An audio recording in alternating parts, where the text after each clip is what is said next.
Okay. Can I say hello and welcome to you all to this our Sickle Cell Awareness event. My name is Clive Saunders. I'm the chair of the Watford African Caribbean Association. And this event has been organized by our Watford Sickle Cell and Thalassaemia support group, which is a group that we've had operating in Watford for some, oh, 40 years plus, 1980. Daly. um, yes, 1980, isn't it? So we're talking about 40 plus years. Um, and of course, some of you may be aware that annually there is a Sickle Cell Awareness Day that normally takes place on the 19th of June. Now, the problem with the 19th of June is that everybody wants to do something on that date. And we therefore decided that we would actually have our event today. So welcome to you all, and a particular welcome to our guest speakers that we've got with us this evening. And we have got the real pleasure of having Mr. John James, OBE, who is the CEO of the Sickle Cell Society, um, which is, of course, the mainstay of the sickle cell movement in the UK at the moment. And we happen to be members of that society too. So welcome, John. When we do get started, John will be our main speaker, our first speaker that will be giving us a bit of an overview of the situation around sickle cell. So let's let some people in.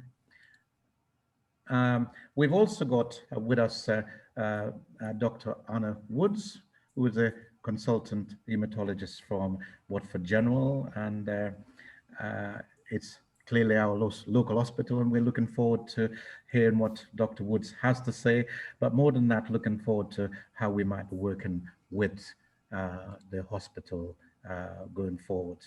We also have our sickle cell nurse in the area, Phil, who is going to be talking to us too. And to round things off at the end of the session, we are going to have a sort of a bit of reflection from Don Richards, who is the Chief Financial Officer from West Herts Hospital Trust. So the proceedings, as it were, we are going to listen to our speakers in a short while. We're going to ask you to use the chat function, and if you aren't familiar with the way Zoom works, there's usually at the bottom of your screen, it might be somewhere else in your case, there's a little sort of question bubble, little chat bubble. If you click on that, it gives you access to the chat function. So if you'd like to put questions within that, then what we will do, we'll be going through the questions when we've heard from our speakers, and we will then be going through those in sequence. There will also be the option for people to ask questions. You'll see that there is an option there for you to put your hand up. And if you wanted to, you probably have a little thing that says reactions. And if you click on that, it gives you the option where you can put your hand up, you can give us a clap, you can give us a thumbs up, and so on. So that is by way of that segment. But let me just say a little bit briefly about the Watford African Caribbean Association. The Watford African Caribbean Association, your association, started back in 1976.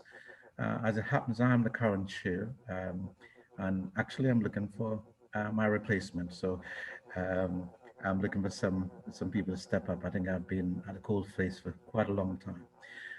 The association is a membership association, and you're entitled to consider becoming a member. Membership currently is free. Our motto is together we can achieve. And I think the whole idea behind all of that is that we are all concerned about the well-being of our community with a focus on people from Africa and the Caribbean. I think we know from what we've seen over the last 18 months with Corona, as well as George Floyd, that there remain significant challenges for our community, and that's the sort of thing that's concerned us as an association from the outset and still concerns us now. Of course, because we're looking at the well-being of our community, sickle cell, we know, is one of those conditions that is prevalent, particularly in our community, and with our roots in Africa, which is where it's most prevalent. So, but I'm sure that others will tell you more about that. So if you'd like to know more about the association, we'll put the link for you to do that in due course. But as I say, this is around sickle cell awareness, and our sickle cell group focuses on trying to raise awareness locally around the issue of sickle cell. And this occasion is an occasion where we want to spotlight that particular issue, because despite the fact that it's a condition that has impacted on us for a long time, I understand that it's in the early 1900 when the 19 something when it was formally identified. There is still a lot of let's say lack of awareness around the issue. So this is one of our efforts today to raise the level of awareness, and we hope you will all join us in continuing to do that. The sickle cell group itself is welcoming of members and participants to make sure that we're all owning this agenda together. I think I've probably said enough for now, and you really want to hear from the people who are important today, and it's not me. So what I'm going to do is to just ask now John James, who is has been known to us for a very long time. He's been working in the field within the Sickle Cell Society for a significant period of time, and within the health sector too. So without further ado, I'm going to hand you over to John to kick us off this evening. John, welcome. The floor is yours. Thank you very much, Clive, and all of the Watford African Caribbean Association. Thank you for inviting me to be part of today's awareness session for sickle cell. So I wanted to start by just saying that we've had a long association as a Sickle Cell Society with the Watford African Caribbean Association. And it's important that events like this raise the profile of sickle cell, but also the complications and issues that all relate to health inequalities that relate to sickle cell. So a couple of brief facts about sickle cell. One, it is this country's biggest and fastest growing genetic blood condition.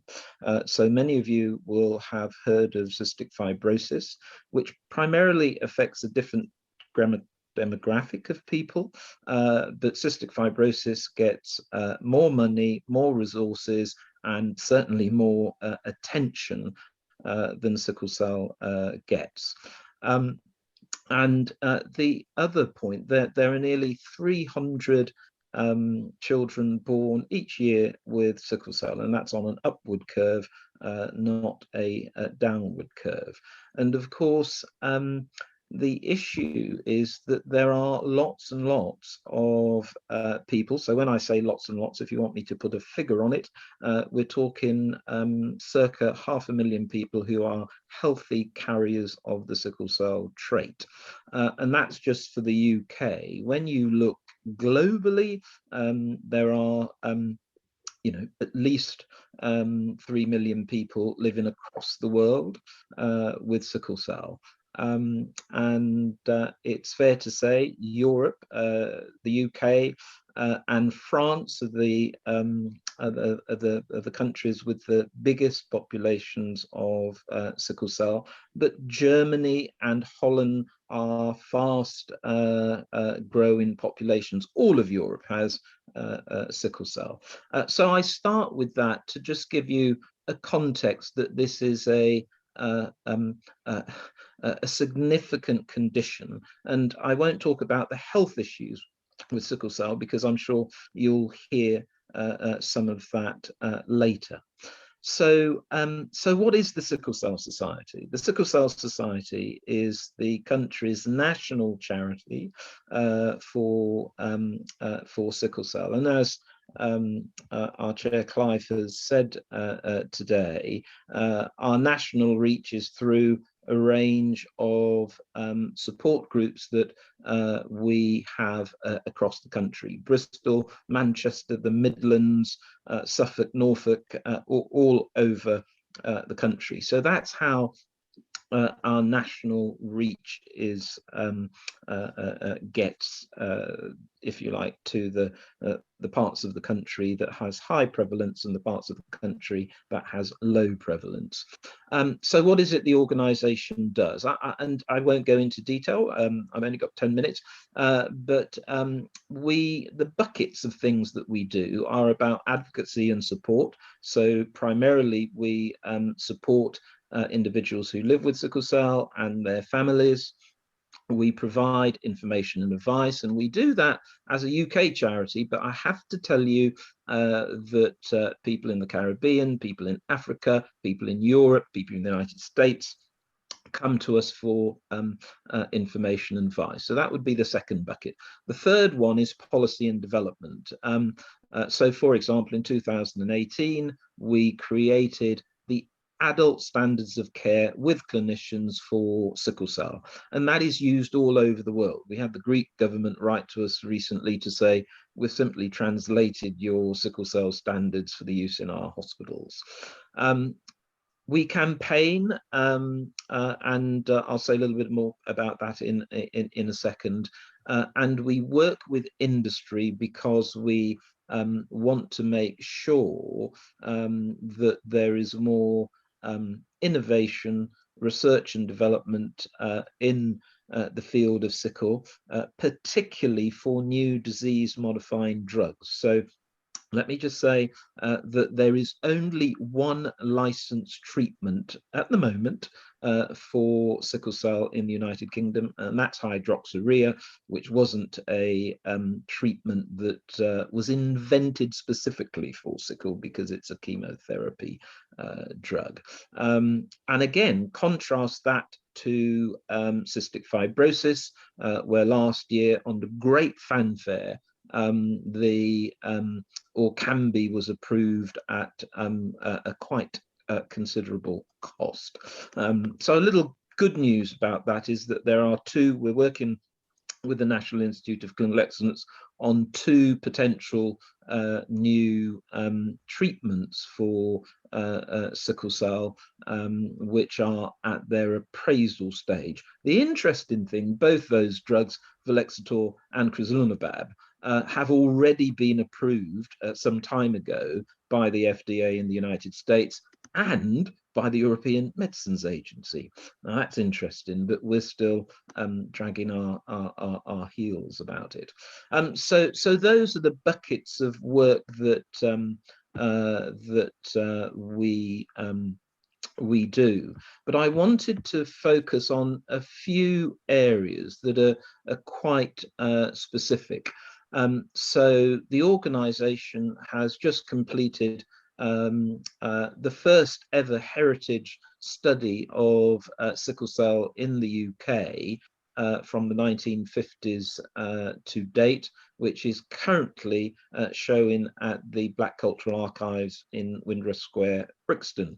And so if you have time and are able to visit it, please do. It's also on a digital exhibition for those who are still cautious about socially distant events. So that's something we do. And I just also wanted to just share with you an important piece of work. And I think this is going to be relevant to Watford General and the haematology service that you provide. Some of you may have heard it would have been sort of April time, of the sad death of a young man called Evan Nathan Smith at North Middlesex Hospital, which has a long history of treating people with sickle cell. It's got a big sickle population in it, and of course, for those of you who know London, Tottenham, and the surrounding areas, extremely diverse. Now, this was a young man who rang 999 from his hospital bed, and the coroner's report makes absolutely clear that this young man needn't have died, and the issues associated with his death were about, and listen to this, a lack of listening to the patient, not believing the patient was in pain, and lack of education from clinicians who are not familiar with sickle cell. And this is a hospital that's been seeing sickle cell for a long time. So we are clear as a Sickle Cell Society that what happened to Evan could happen to any patient in any hospital in any part of the country. As a consequence of that, we've set up an inquiry into sickle cell care in England. And that is being, the last session of that, the last oral evidence session was today. And I'm just going to highlight, and again, this is relevant for awareness and particularly hospitals, but let me just highlight some of the consistent issues that came out from that inquiry that was raised by patients and clinicians. Okay, so let's take A&E, which is usually the first port of call. So sickle is in the top 16 of all causes for emergency admissions in London and the South East. So it's, people are going into A&E with sickle cell regularly. And there was an audit done that shows that the National Institute of Clinical Excellence guidelines, which has existed for decades about the time at which pain relief should be given to patients, is absolutely abysmal. In most cases, it's less than a third. So, question, we have nice guidelines that says when people should receive medication for their pain. Most trusts do not get anywhere near compliance. The issue of education and training, so in Evan's case, and not just Evan's case, if you get admitted to a general ward. Usually there are no designated sickle wards, particularly in places where they have a big population of sickle.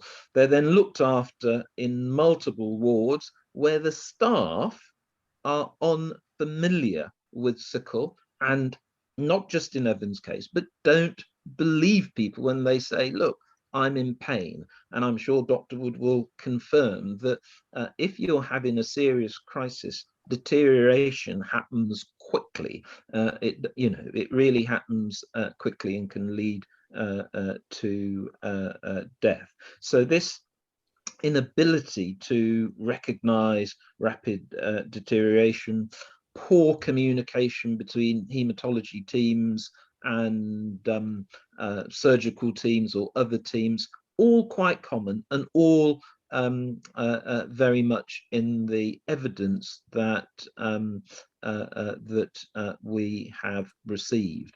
So the all-party parliamentary committee will be looking to see what hard-hitting recommendations that they can make, because some patients will tell you that if they manage to see their haematologist, they by and large get good care.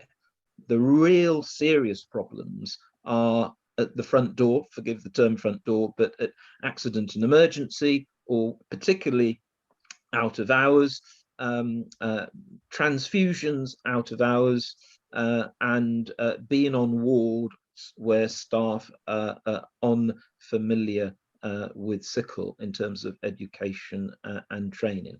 And the final thing that's come out, and this is not a point that's being made by the Sickle Cell Society, it's a point that's made by all patients, from those in the south, from those in the Midlands, from those in the north, is that race and discrimination, because primarily there are white children and adults with sickle, there are mixed race people with sickle, but at the end of the day, the vast majority of people are people who are black or brown. And it was clear from the oral evidence that and the written evidence that we've received, that race and discrimination, and this we've been told by clinicians and patients and parents, does play a factor in the failings of care for sickle. So I wanted to share those points with you, to say to you that the view of the society, that if the care for sickle cell as it is now, with its failings, was affecting another group, one could probably regard it as a bit of a scandal.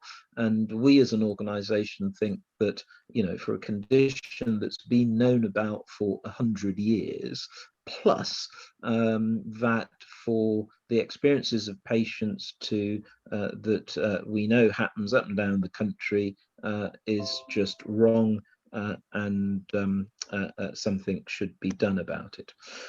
The other thing we do, and then I think my 10 minutes is coming up to an end, but the other thing that we do, which is important in the context of sickle, is that we are commissioned by NHS Blood and Transplant to encourage more black and brown blood donors. And the reason for that is that the number of black and brown donors who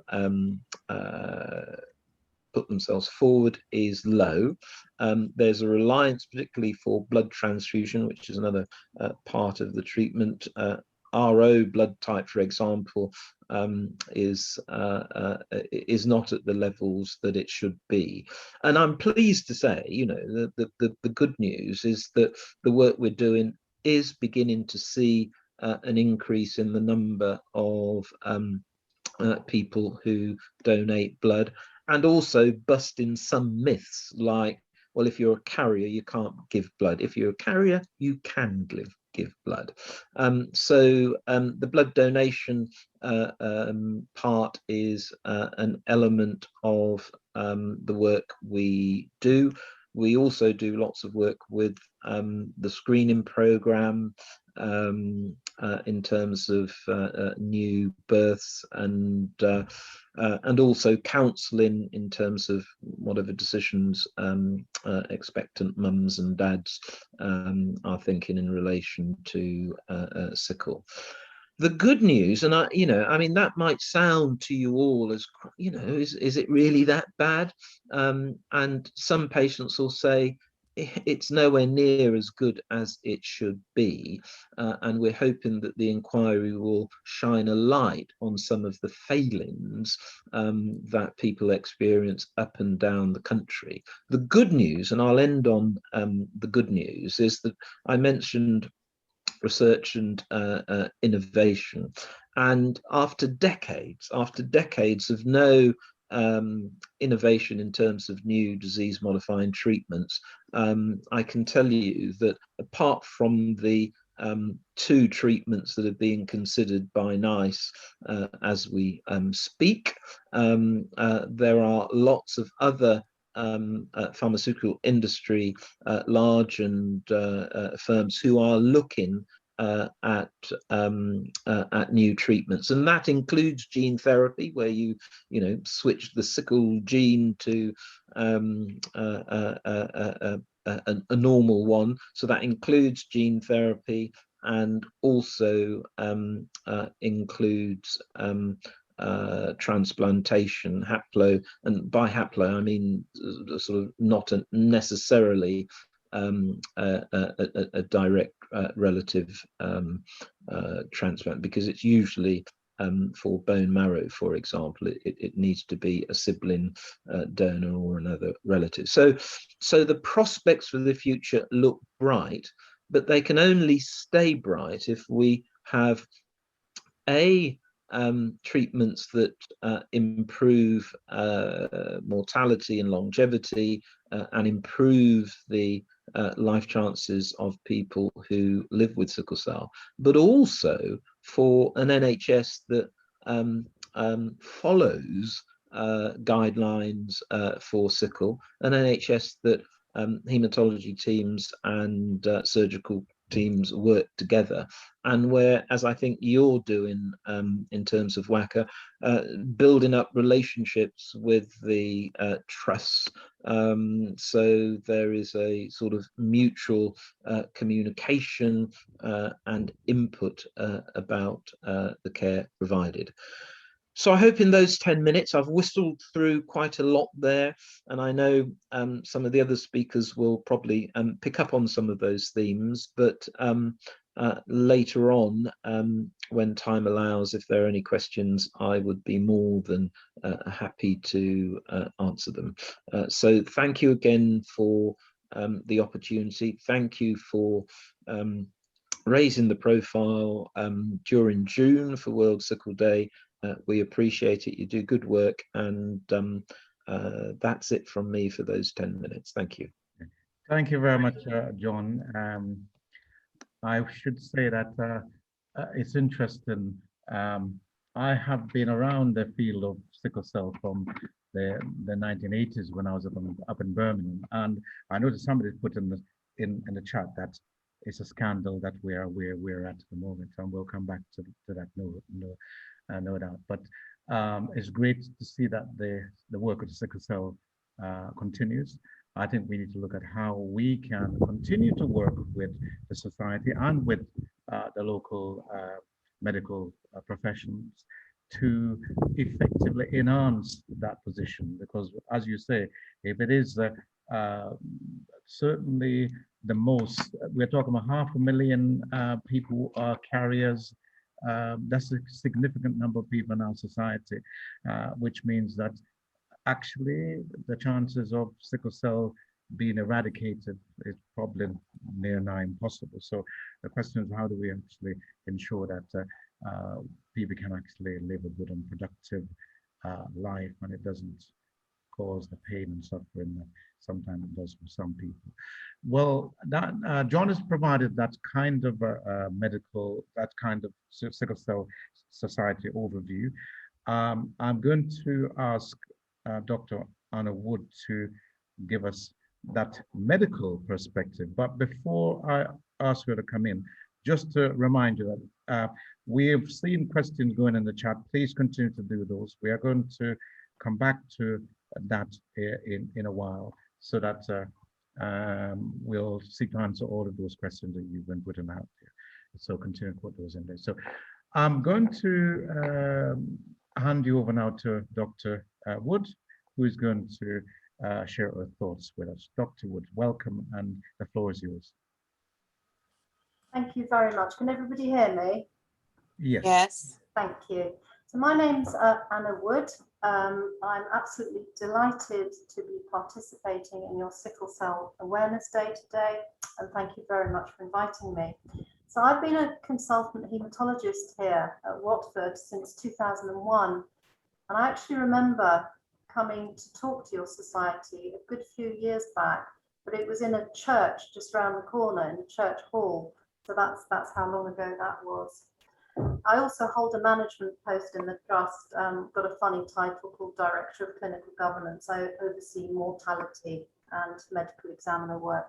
So my interest in sickle cell disease, because I'm not just a sickle cell consultant adult haematologist, but my interest in sickle stems back to my haematology registrar days, when I worked for a couple of years at the Central Middlesex Hospital with Professor Sally Davis. And I was doing some work with her on hydroxycarbamide and looking at the hemoglobin F cells and the increase in hemoglobin F in patients with sickle cell on hydroxycarbamide. So my interest continued, And when I became a consultant, I became even more interested in sickle cell. So my talk today is to give a brief recap of sickle cell disease, and I do hope and apologize if I'm providing information that everybody knows about, but I just thought it'd be interesting to recap about sickle cell disease and work on from there. And then talk about the inpatient management here of adults and what we get up to here and our setup, so that you're all aware. Great. So I'm sure you've all heard of slash and burn farming, which many agricultures actually have participated in. Many civilizations have participated in, and the whole point of that is that when you want to cultivate some new crops, and this occurred initially with hunters and gatherers, you have to create better environment and a better soil for the crops to grow. And this diagram just depicts and shows the relationship between the slash and burn farming and the evolution of the sickle cell gene. And if we move from the top left and round, it basically shows that the soil is being burnt, and what happens when you recultivate in that sort of way is that you completely change the environment. And what happened was that you had a complete change of mosquito that happened. And as you know, the mosquito contains malaria. Now, we also know that the sickle cell gene protects the red cell from malaria parasite.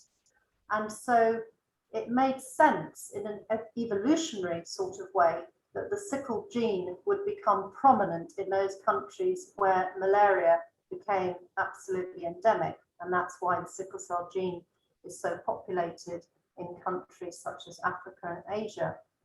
And if you can see the bottom picture on the right, we've got an equilibrium between patients with sickle cell genes where they have 2 doses of the gene and actually have the disease when they are not protected against malaria, and in fact they are susceptible to malaria and becoming extremely sick, versus those normal donut-shaped red cells where you are actually protected from malaria when you carry the sickle cell trait. So it was a kind of evolutionary balance between just having 1 dose of the gene, carrying the trait and being protected, versus having full-blown disease and not being protected.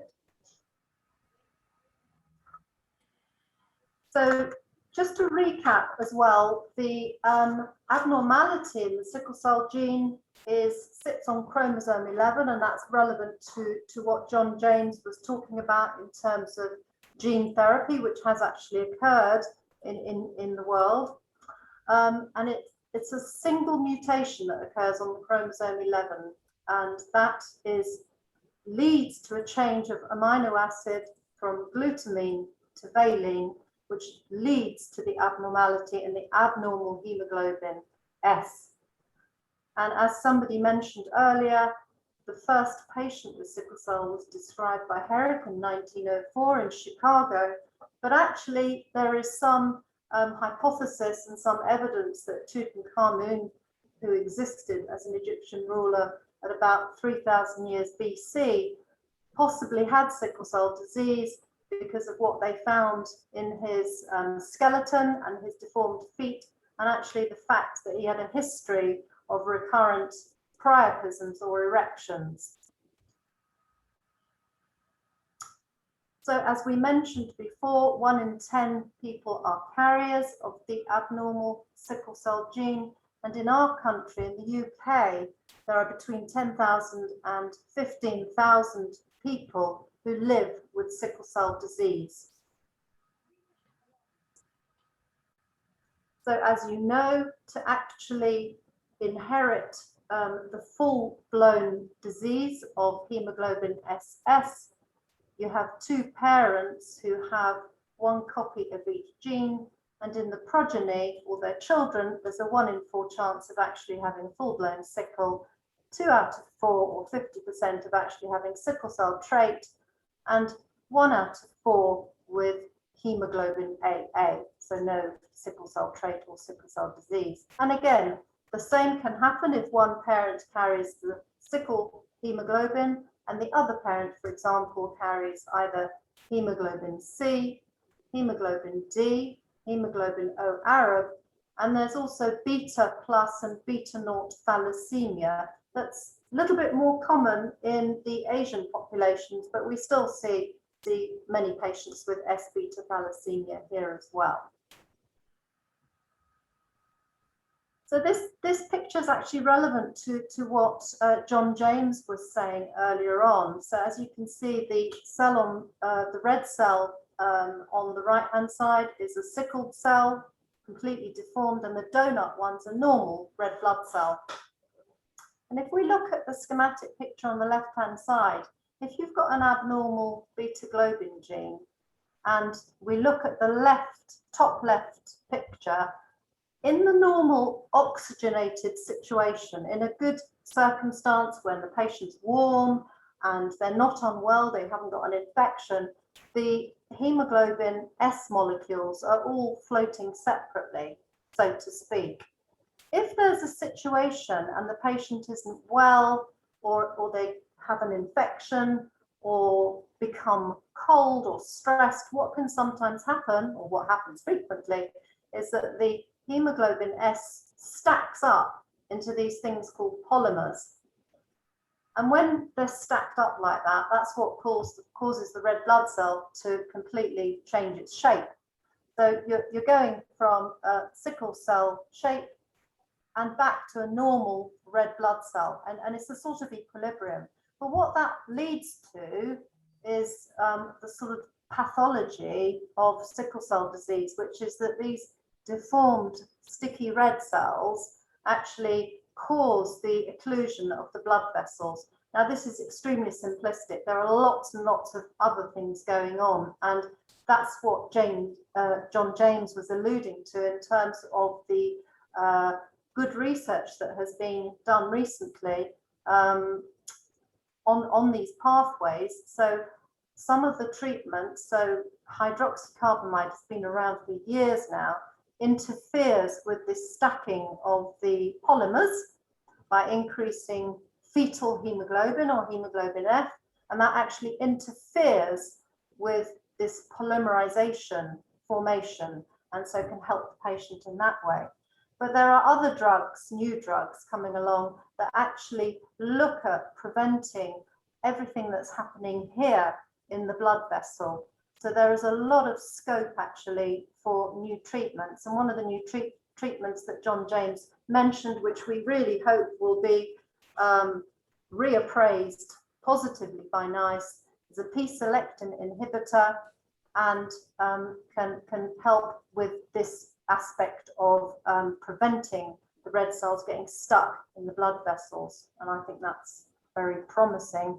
And it is disappointing, I completely agree, but it's already been sanctioned in other countries in the US. So we've got to make sure we get it here. So just very quickly, sickle cell disease isn't just 2 doses of the SS hemoglobin, it's also SC, S beta thalassaemia, as I mentioned. There are 12,000 to 15,000 people in the UK with sickle cell disease, and they are mainly concentrated in the large cities, in London, Birmingham, Manchester, and Liverpool.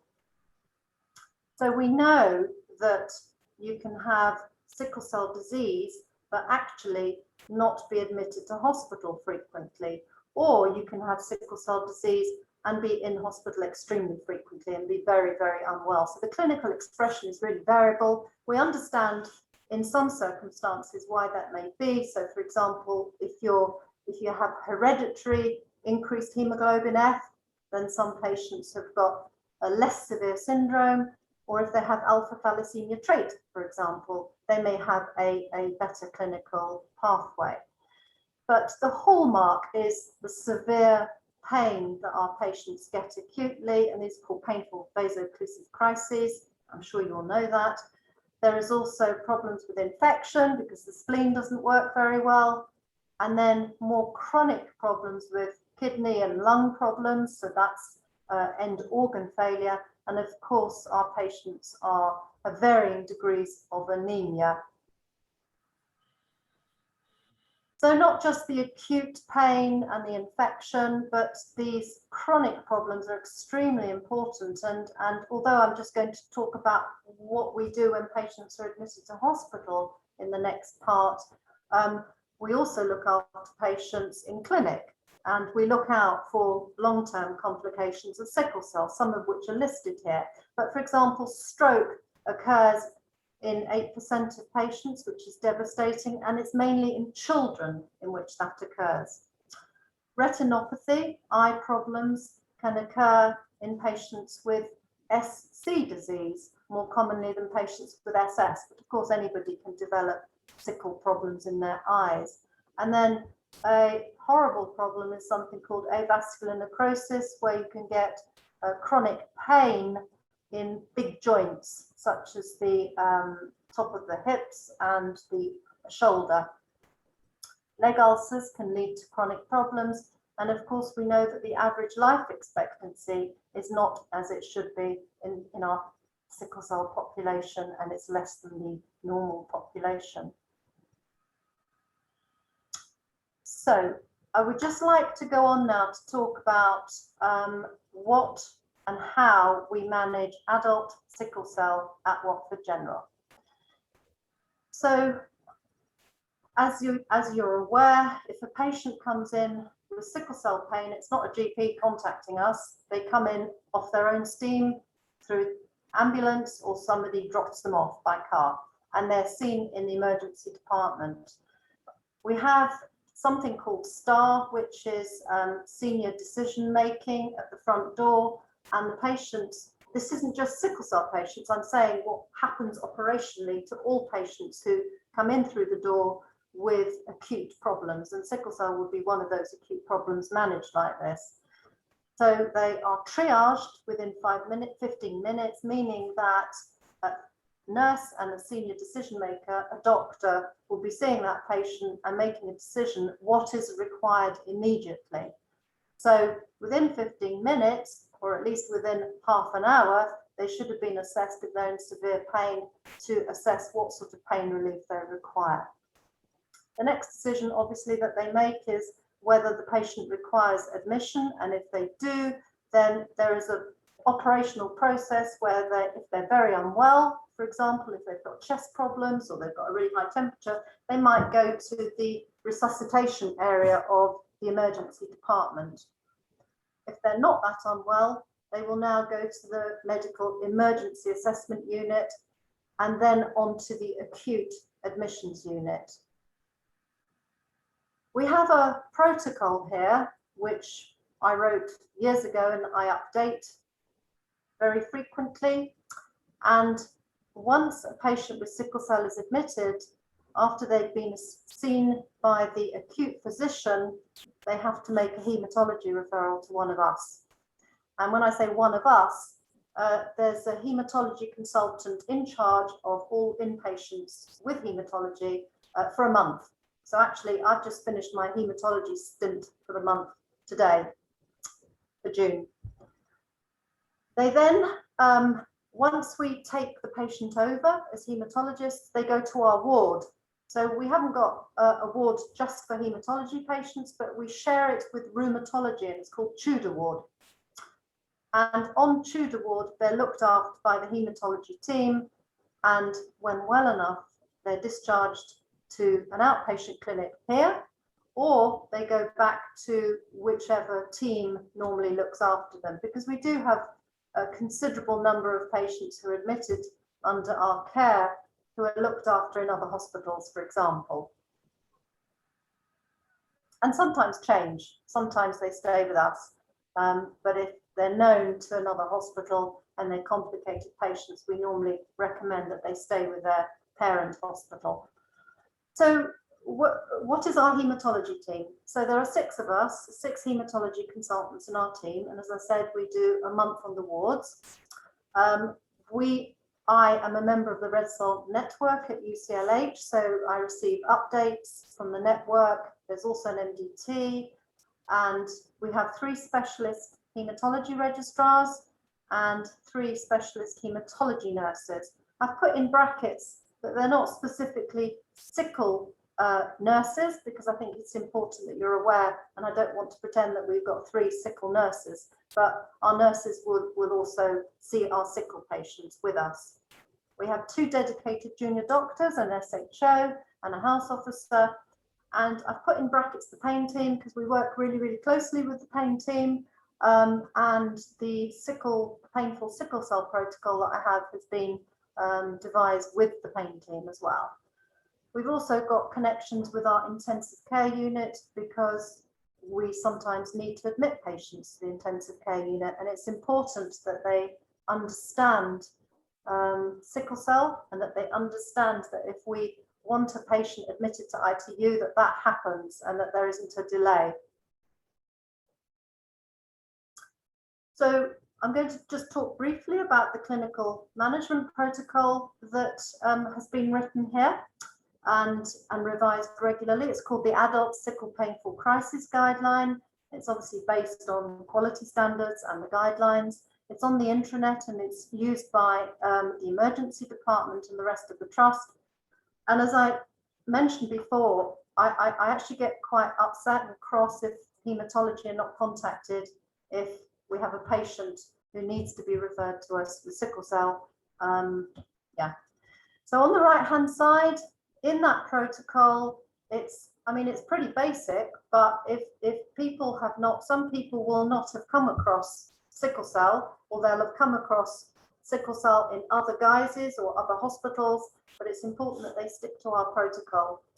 So we do preliminary investigations, basic blood tests, but with those basic blood tests, it's really important, and I stress in the guideline, that we need to have the proper red cell genotype, because if they do need exchange blood transfusion as an emergency, or for example, a unit top up in certain situations, but obviously we don't want to transfuse sickle cell patients unless absolutely necessary, then they have the specific blood requirements ready in our blood bank.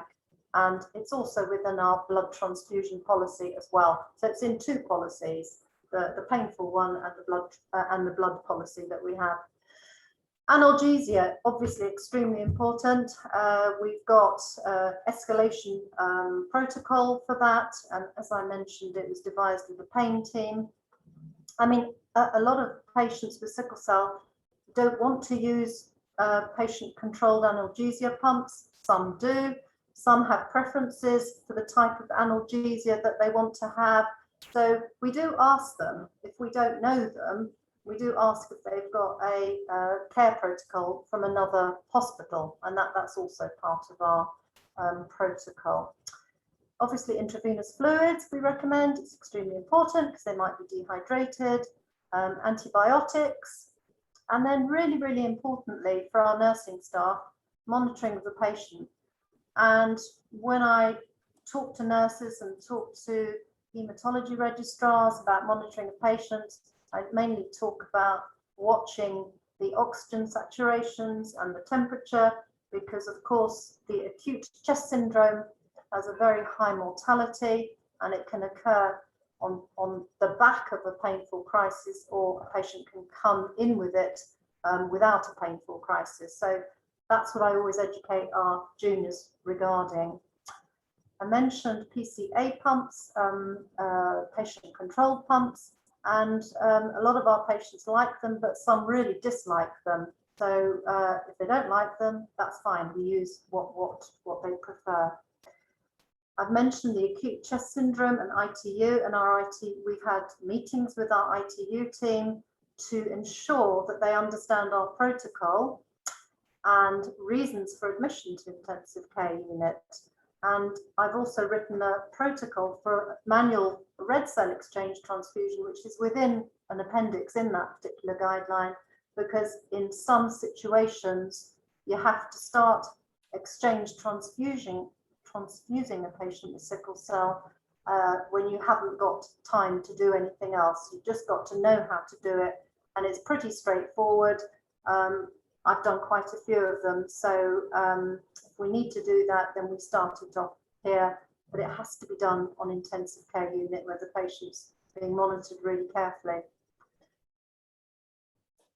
So our experience here at Watford General, first of all, what I did actually, when you asked me to talk to you about our experience here and how we manage sickle, is I actually asked our performance, our data team, to look at our numbers of admissions properly and with the evidence. So I've got that in a little graph in a second, but I can tell you that we roughly have about 12 admissions per year in a patient with sickle cell disease who is under our care for any length of time. And we have patients who, of course, go home and then come back again, so they are multiply admitted. Some patients, as I mentioned, are unknown to us. And then what I try to get the team to do is to ring up their parent hospital and find out a little bit more about them, find out about their complications, because if they're in a lot of pain, they can't tell you necessarily. So we try and find out some more information. And some patients are known to us, of course, because we look after them in clinic. As I mentioned, most are managed according to the protocol. We take all the patients over. We discuss any incidents at regular haematology governance meetings, and we have had no deaths of patients with sickle cell at Watford. We have had, however, several intensive care unit admissions in the last 2 years. I can recall 3 patients who developed acute chest syndrome and required exchange transfusion with good outcomes, and they went home. I think we do, however, need to improve the training of our nurses for PCA pumps. It's the ITU nurses who have devolved that training, but when nurses move on, the new ones then don't know how to use them. So I think that that's a definite thing that I'd like us to work on here. And education in areas outside of haematology, although we do give regular talks to our nurses on Tudor ward, any new nurses, and of course in ED and AAU, we've given sickle presentations. As I mentioned, we had 3 patients with acute chest syndrome that we managed in the last couple of years.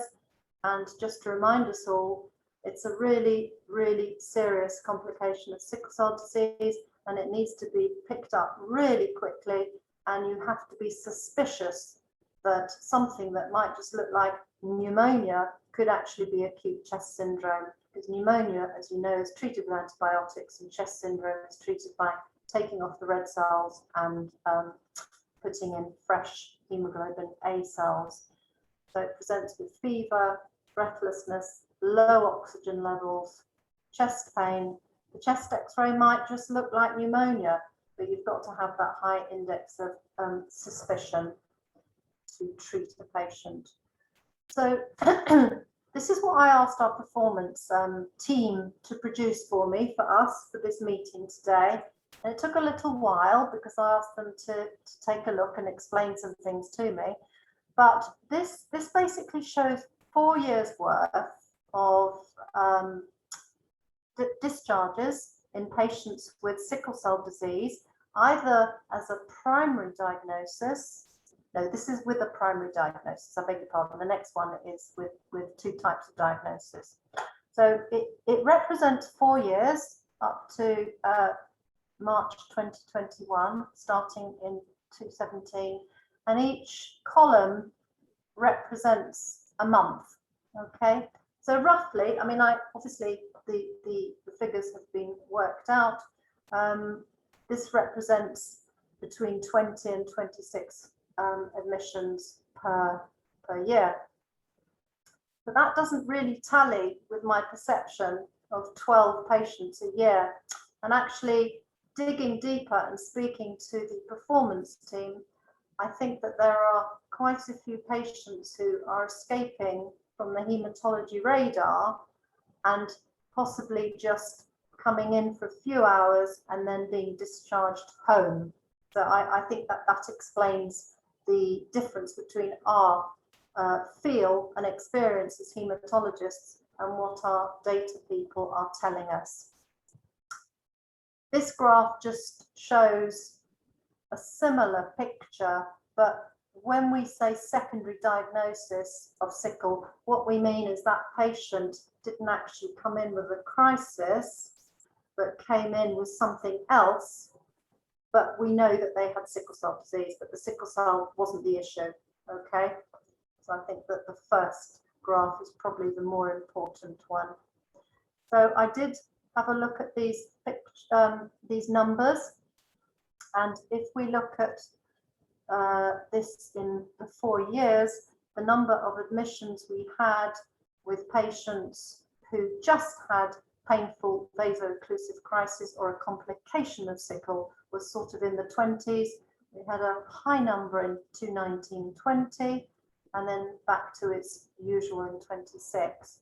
And as you can see, actually, a few individuals were accounting for multiple admissions. So we're not looking at that number of patients, we're looking at number of admissions here. So I've talked about the inpatient activity and just wanted to briefly mention that we do see patients in outpatients with sickle cell disease, and I see my patients depending on need. So, you know, I may see them every 3 months if they're on treatment with hydroxycarbamide, or I may see them less frequently if they're really well. We use a checklist to ensure that we're looking at the right, sorry, there's a motorbike out there, so that we're looking for any organ damage, and that's being picked up, and we will be referring for lung function tests, for example, and to the eye clinic to look at retinopathy.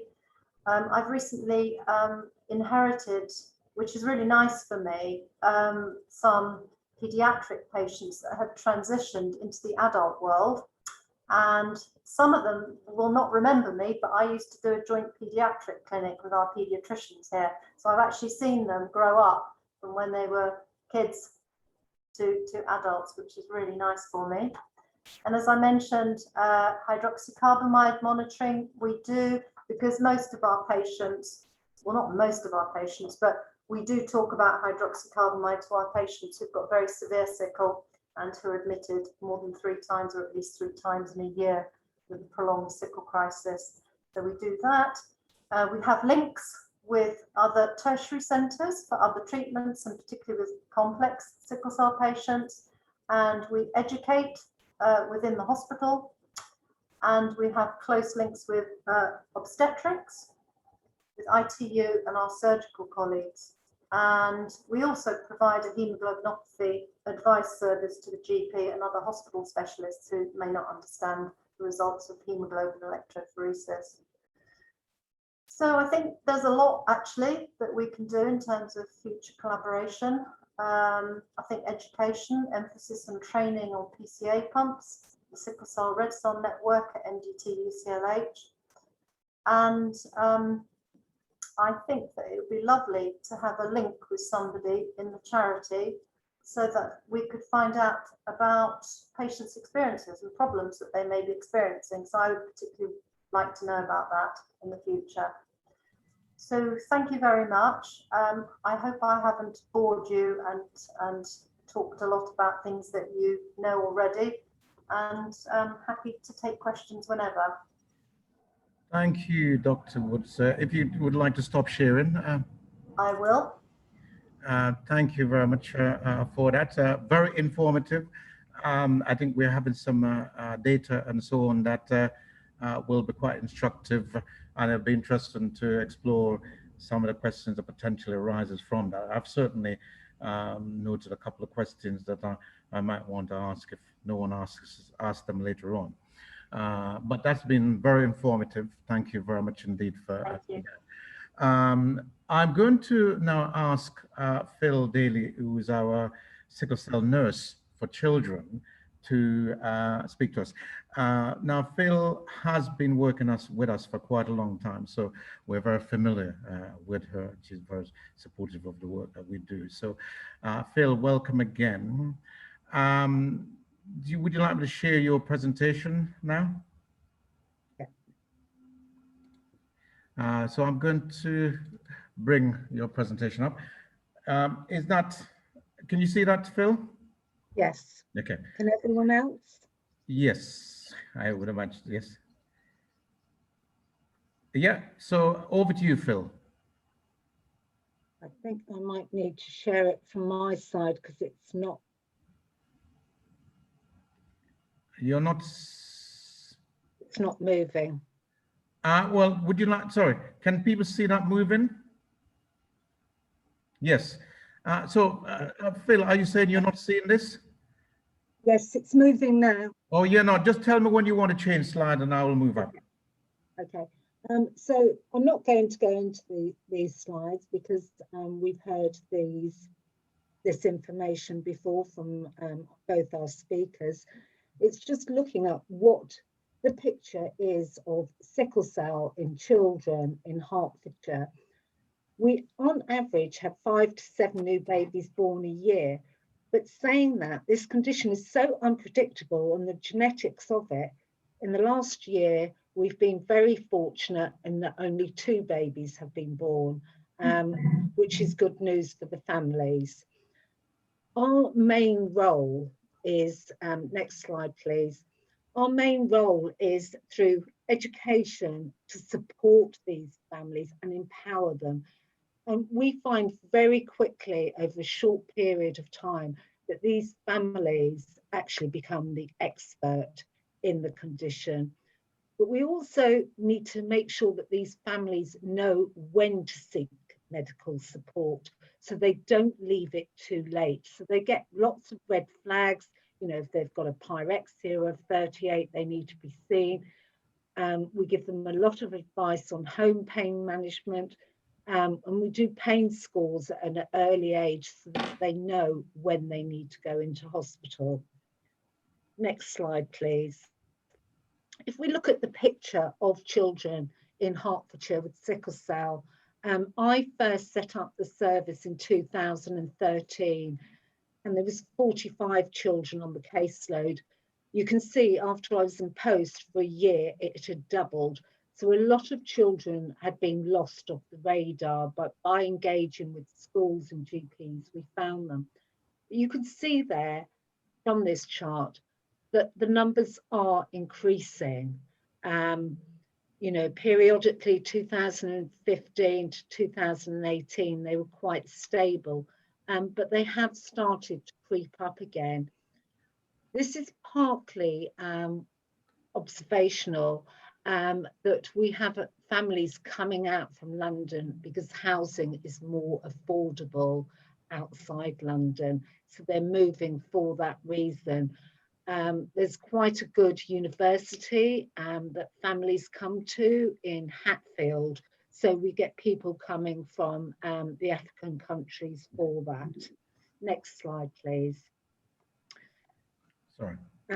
In this next slide, you can just see where are these children, and you can see that there's a significant amount of children in the East and North Herts, and that makes sense because if you think East and North Herts, we're talking about places like Stevenage, Waltham Cross, which is in Hertfordshire but very close to the London borders. In Watford, we've got 20 children. We've got 22 children attending Watford Hospital because some also live in Hertsmere. And I think it is sort of bearing in mind about services, you know, for the children where they live and looking at the population. Next slide, please. So what is the specialist nurse role? Well, these babies that are born each year, they're identified on the blood spot results.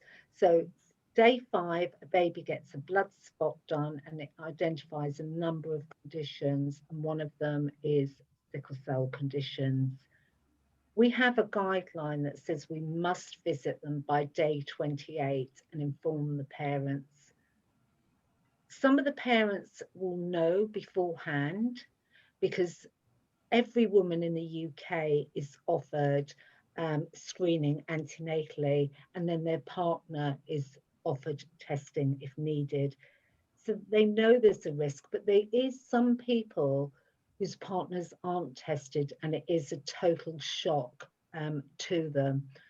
So this is something that has to be handled very sensitively. But of course, we have all the family's results before we go, of both parents or picture. And this is sort of where we really start to build up the relationship with the families.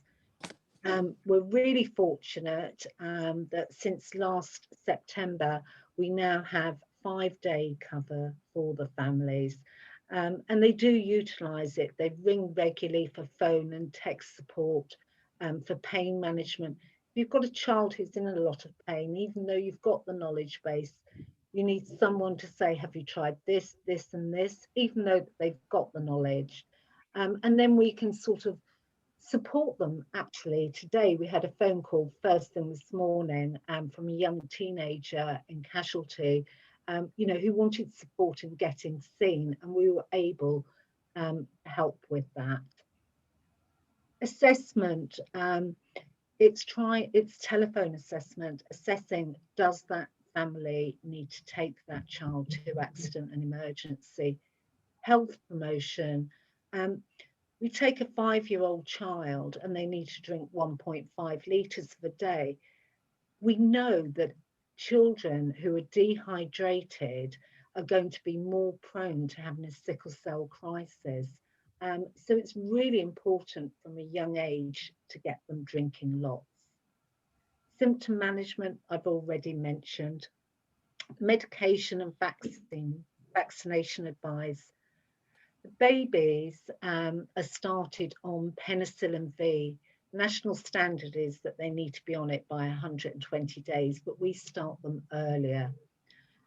We know that these children are 600 times more at risk of pneumococcal infections than children who haven't got a sickle cell condition. So it's something that compliance and encouragement with penicillin V is something that we do constantly. They also have to have a specialist vaccine from the age of 2 years every 5 years. And we've got the opportunity to encourage and support the families with this. The standard in the UK is that 95% of children with sickle cell condition should have this vaccine. And we monitor that standard every year, and we're achieving it. Flu vaccine, it's reminding the families each year that it is an option. And we have quite a good uptake of that. It's 65 to 70%, which is quite good. And that's through years of working with the GPs, where they send out an invitation as well. Lots of liaison with the MDT. I would say that that's sort of where we spend a lot of time. School, college and university healthcare plans. What are healthcare plans? It's teaching the schools who are looking after that child how to care for them. And we know that there's triggers for things that are going to cause a painful crisis, and it's giving them the knowledge. It's also making sure that that child is safe with somebody else when they're not with their parent, because as I've said before, the parents are, you know, the specialist. A family advocate, what does that mean? We're not employed by the Acute Trust, we're employed by the Community Trust, and we will support the families in issues that they have with the Acute Trust, you know, to resolve them. We coordinate their care, we encourage them, you know, to say what they want. Next slide, please. Care provided in the Acute Trust, the children mainly, they go to a number of hospitals from where they live in Hertfordshire, because some people have been under London hospitals, and quite rightly, have built up a really close trust. And so we do a lot of shared care where they go for one appointment in the London hospital and another one locally. There's expert advice available in the fact that in Watford, which is our main hospital, Imperial College come out and do a specialist clinic. And in the Lister, where on the other side, North Middlesex come out and do it. In addition, the staff in the Acute Trust have got access to 24-hour-a-day specialist advice from a specialist centre. And that's something that is really important, that they know that they can ring, because we can see the numbers are small, and when the numbers are small, skills are often not as good as they should be, because everybody can't be an expert in everything. We also on our team are really fortunate in that we have a psychologist who works 1 day a week, who can support the families. As we heard from Dr. Wood, children with sickle cell are at increased risk of stroke. There is now an ultrasound test. It's called a transcranial Doppler service, and all the children in Hertfordshire with sickle cell condition get access to this. Some have to travel into London, and the children in the East, the expert comes out and does it in the local clinic. And we've actually to date identified 3 children at risk of stroke who are now on preventative transfusions. So hopefully, you know, they will remain healthy. In East Herts, we've got work beginning now on improving our transition clinic. Next slide, please. Hydroxycarbamide, we've already heard quite a lot about this now. We have now got the majority of the children on our caseload as starting on hydroxycarbamide. The standards are now that it's recommended from a very early age before they get any problems. And the parents are all quite keen to try this because it's going to improve long-term survival. It's going to dramatically improve it, and we might actually be doing ourselves out of a job, I would hope. In addition, it has caused an increased workload for consultants and the CNS. I mean, we have a database and we're constantly, you know, every week looking at it to see who needs a blood test. Admissions hopefully will decrease, as we've just said, and A&E attendance, but that also means that the number of children going into casualty are smaller, and it is really paramount that the skills of the staff in these areas are kept up to date with this. And then we've just got the last slide of some of the feedback about our service. Thank you for listening.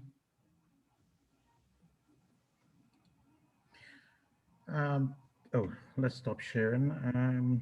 I'll leave that there for a moment. Thank you very much, Phil. We've sort of worked together for a while, but I must admit that some of that data that you share there is very informative, and some of that information, the extent to which dehydration is a problem. I think there is an issue that is emerging from what I think we're hearing today, which I think we probably do need to pick up when we come to questions, I suspect, about the impact of demographic changes and how that's happening. But also, I think it just occurred to me, just listening to what's been said there, that we probably need to hear something about whether or not the pandemic that we're in, coronavirus, has had any adverse or other impact on sickle cell as such, but that's, I think that's something that we'll come back to. Thank you very much, Phil. I think we'll pick questions up in a moment. Dawn, you've been listening to all of this. I don't know whether or not you've got any reflections that you want to share with us, but let me stop sharing this now from any of that. Don Richards. Yeah, thanks, Clive. Can people hear me? Yes. Yes. Yeah, thanks. Yeah.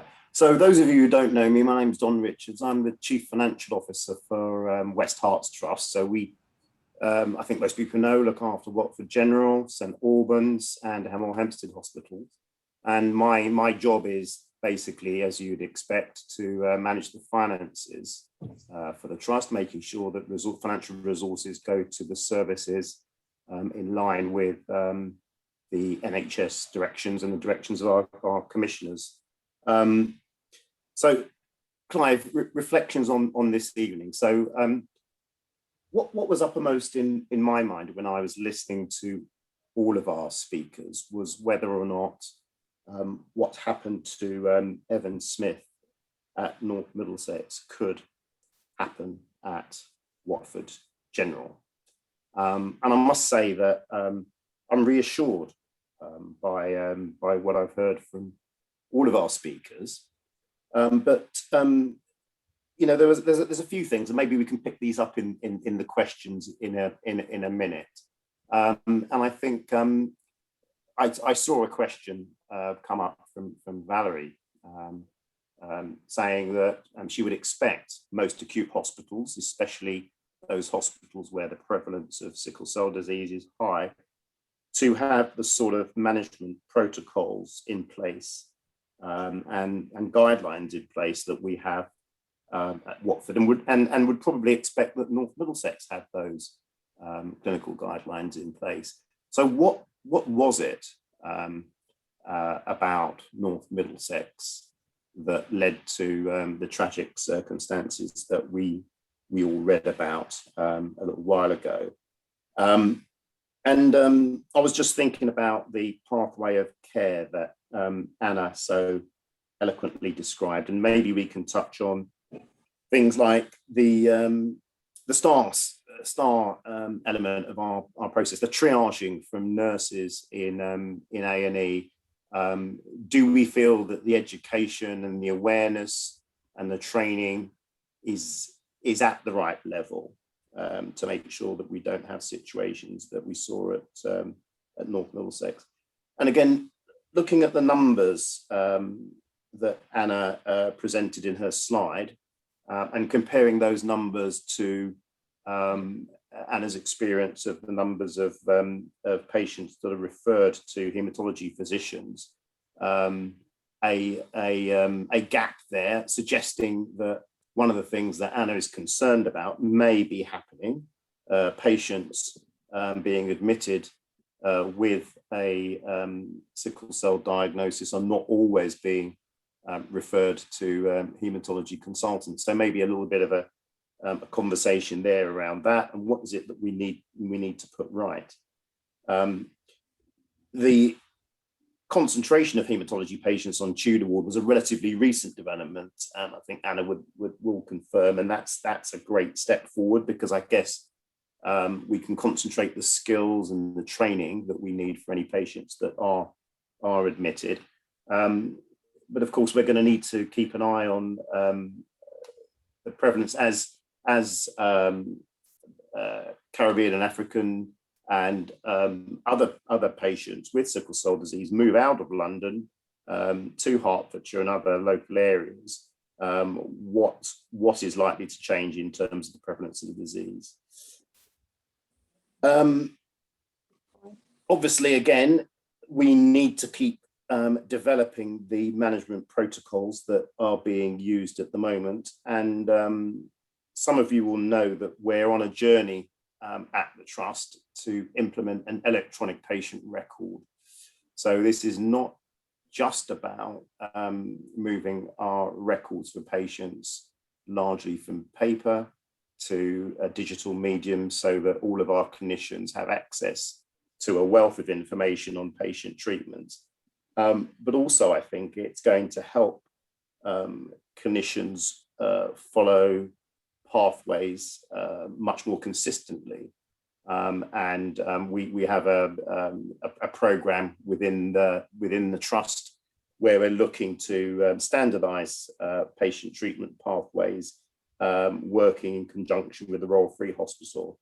So again, that's something that I think we can work with partners, the Sickle Cell Society and WACA, to make sure that the translation of what we do to treat sickle cell patients is as effectively represented in our electronic patient record system as possible. And the final reflection I've got, and maybe either Anna or Phil can comment on this. I think this is something that WACA has observed in the past. A lot of community work looking after patients, but what do we do in the community to support adults with sickle cell disease? Because the concern that I've had, and I remember when I worked at Central Middlesex Hospital, it was something that changed through the hard work of people like Sally Davis, Lola Oni, John, when you worked in London as well, helped move us forward. That continuity of care, not just for children, but for adults as well, made a significant difference. So where are we in terms of that in the West Hertfordshire area? But Clive, can I finish by congratulating you and other members of the association for setting up this evening, because I think it's been incredibly informative, and I think it's going to help to make a real difference to how we develop services in the trust going forward. Absolutely. Thank you very much, Don. I mean, it's our job.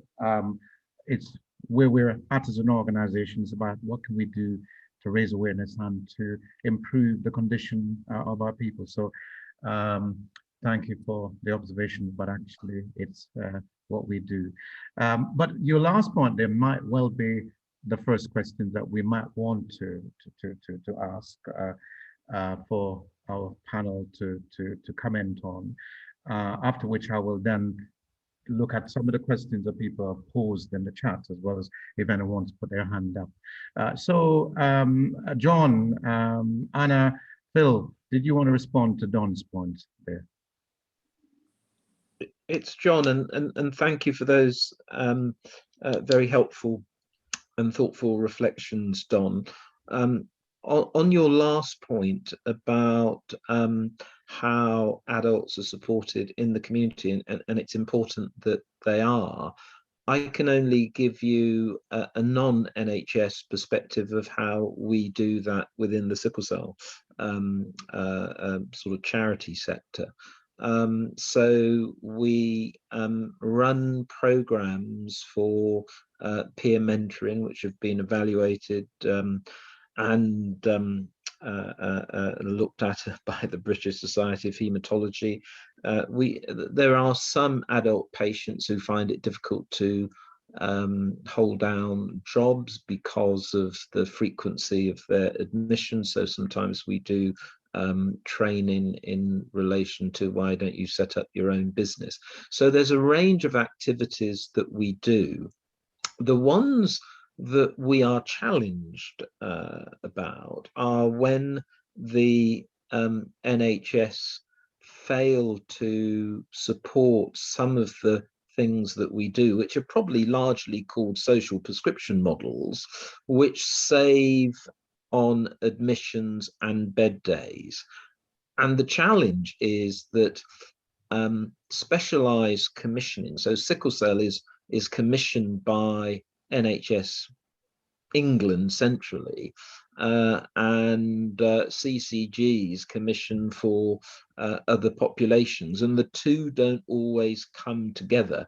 And there is an argument, whose responsibility is it to commission those social prescription models, and who benefits in terms of the savings? Where did the savings go to? So I think those are some of the challenges that we have. So it's more challenges with the system about how the NHS should better support some of the provision of support for adults delivered by the charity sector, as distinct to the daycare services or outpatient services that are delivered by if you like, the NHS.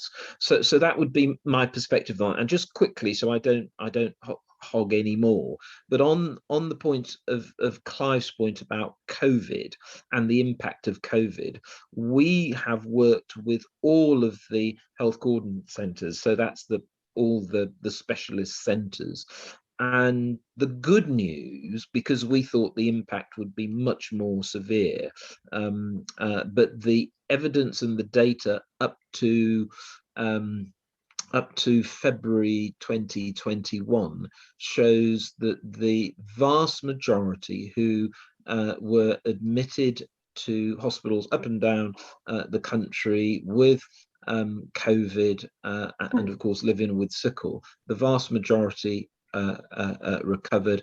There were no deaths in children, and the numbers who so about sort of 97% recovered. And of course there were deaths, but those deaths were a small number, and those individuals sadly had significant underlying conditions, which, you know, Dr. Wood identified some of those issues. So the impact has not been as bad. Any death is, you know, a loss, but the impact has not been as bad on the data that we've worked with the centres across the country. So I'll stop there.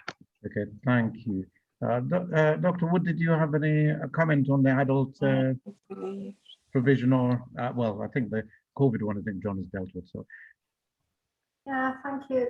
I think it's an excellent point that has been made, and I don't think the provision is there for adults in the community, but I think this is a ripe opportunity for the disease entity to be looked at in some detail and care within the integrated care pathway, because as we know, the NHS plan is to ensure that we stop working in silos in hospitals and in the community.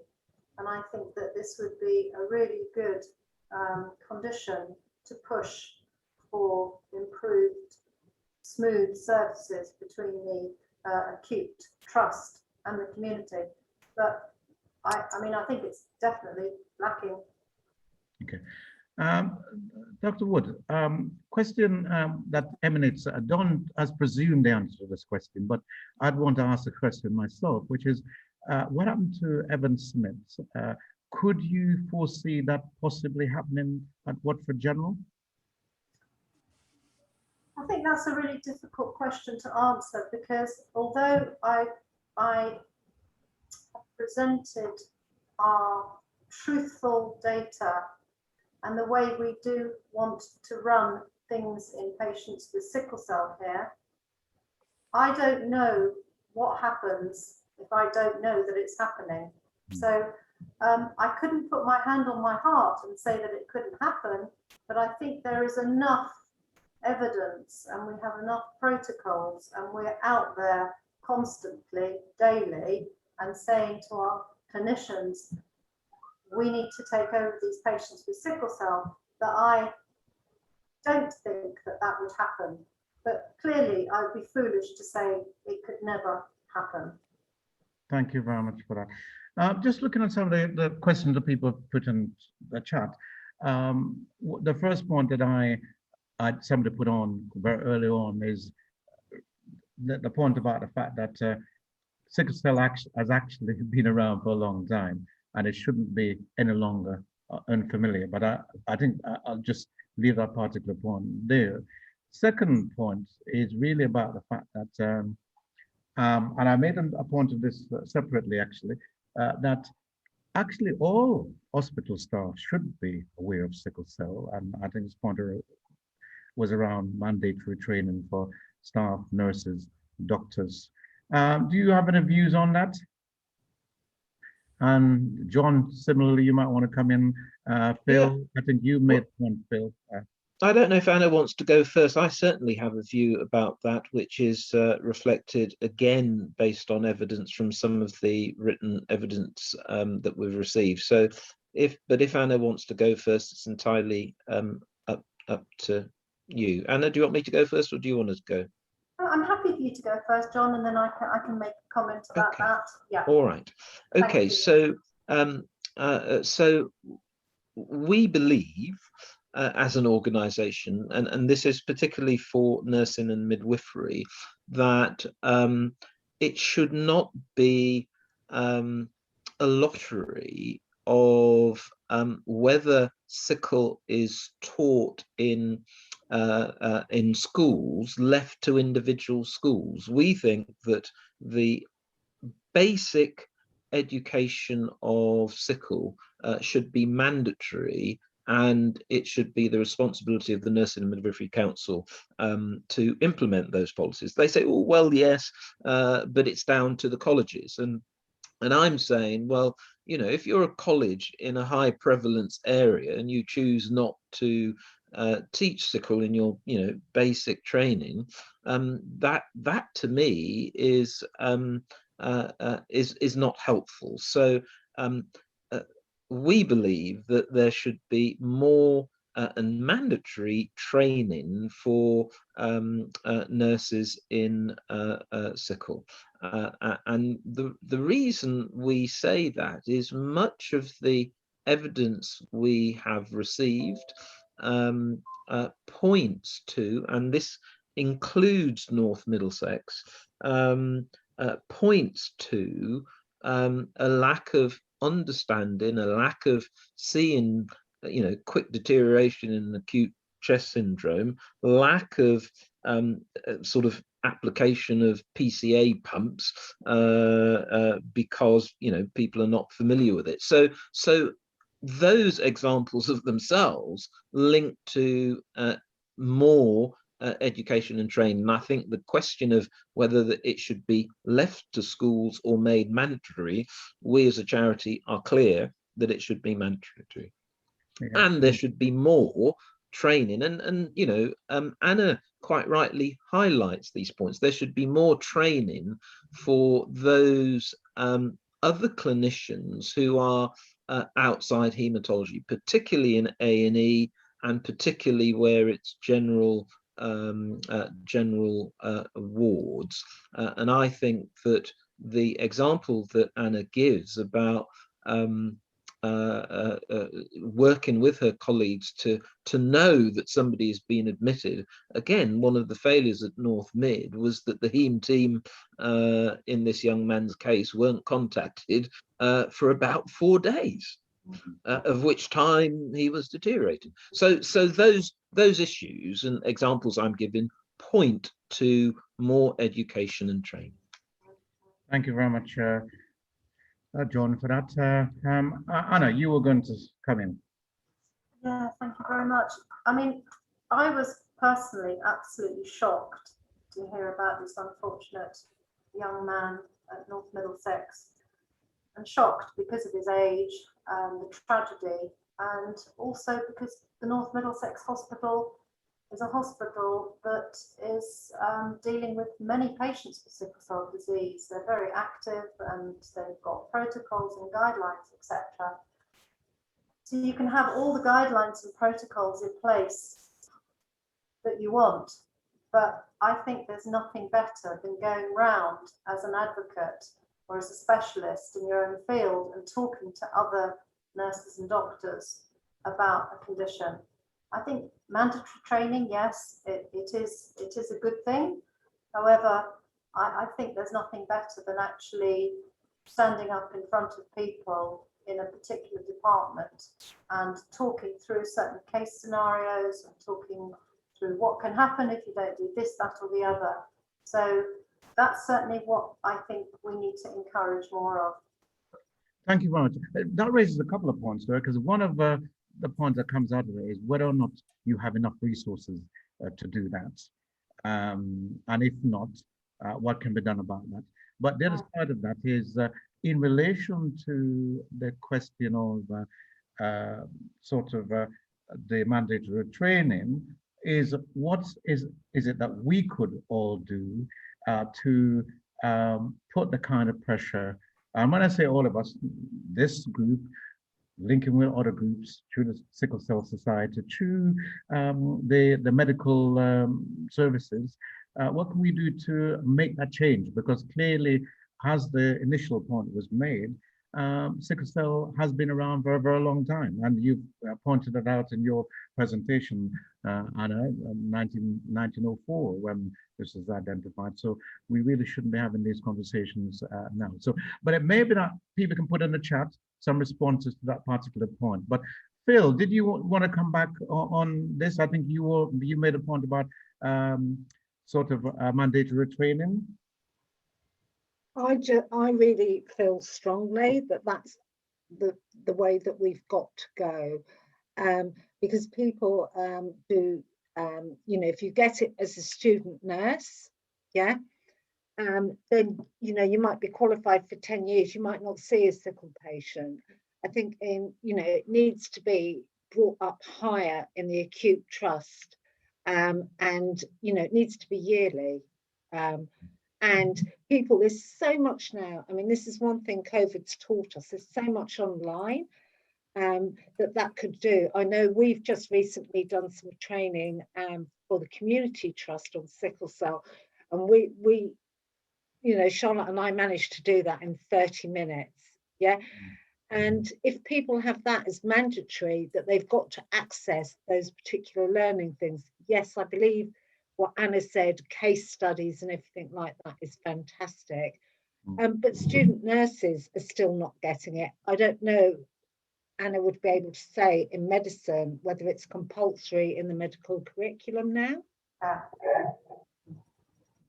Anna, any response to that particular point about the medical curriculum? Yeah, it is within the medical curriculum. It was when I was a medical student. But it's different learning about a disease and very different practicing and managing the complications that can occur with sickle cell disease. So it's the awareness and constant re-education rather than just a one-off. So I think it needs to be reinforced and embedded. And I think that's the problem. It needs to be embedded. Okay, thank you very much. I noticed that the next set of questions is kind of about access, I suppose, to specialist services, because I see Nick has made a point that my GP cannot speak to the haematologist. How do we run prevention rather than cure? Is there anything that we can do? Anybody wants to respond to any of that?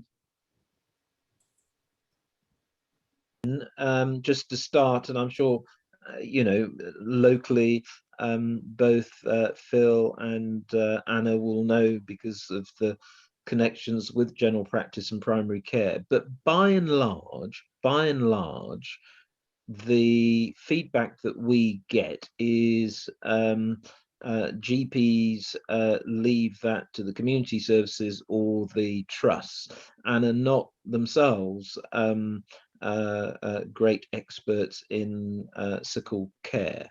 And for example, we're aware of only one in the country GP with a special interest in sickle cell.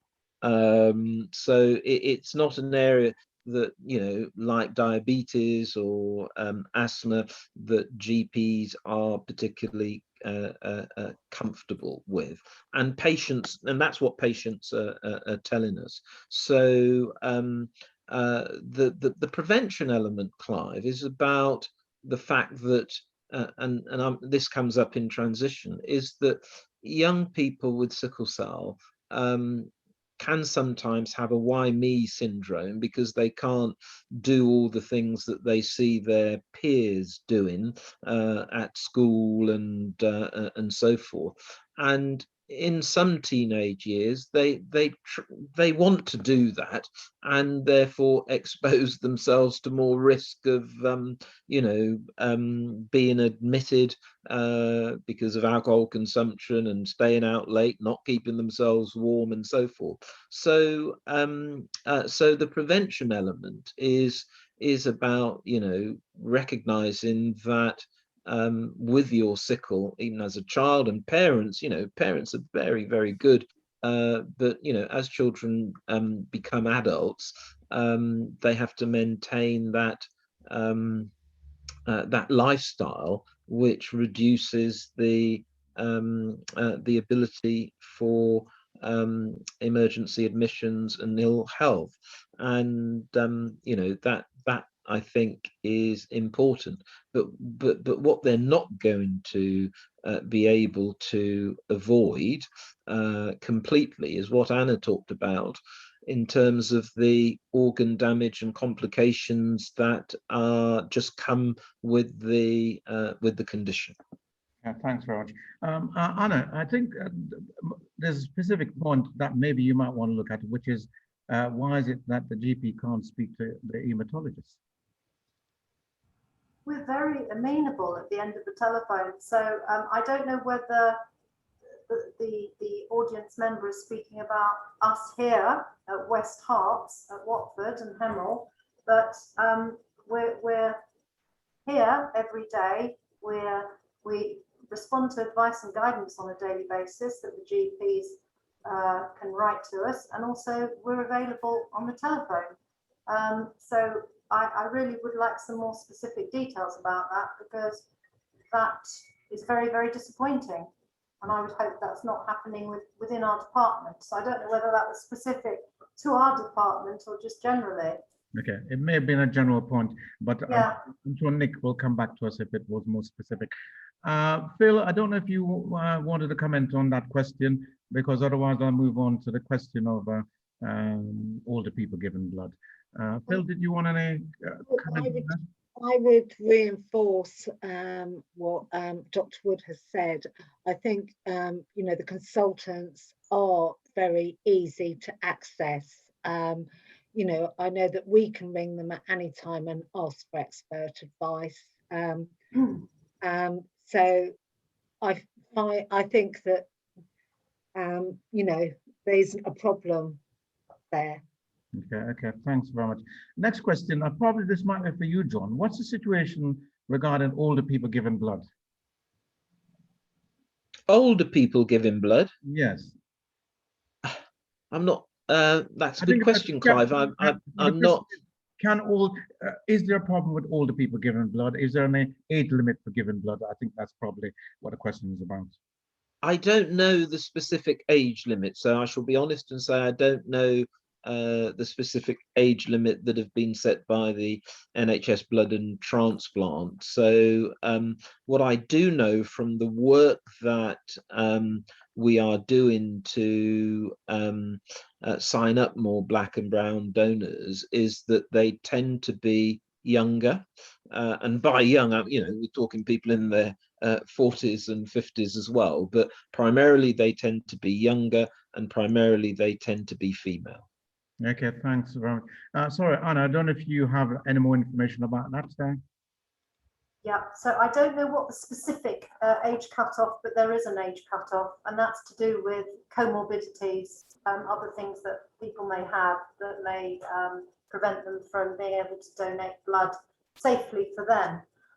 So yes, there would be a cutoff, and they encourage more males than females because of problems with reactions to blood transfusion if females have been pregnant, because that can cause pyrexial temperature type reactions in patients when they have blood.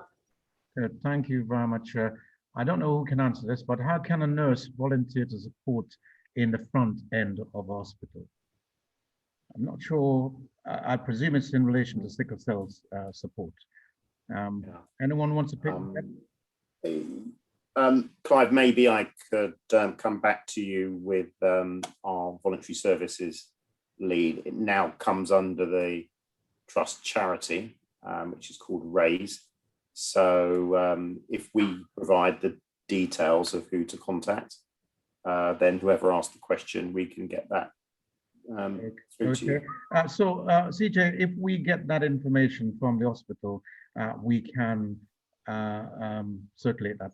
But I presume it's not general volunteering, it's really about a nurse, somebody who's already a professional volunteer. The other thing that I would say is one of the things that we've been looking for a while is to get what we used to have. I know Mr. Simmet is on this call.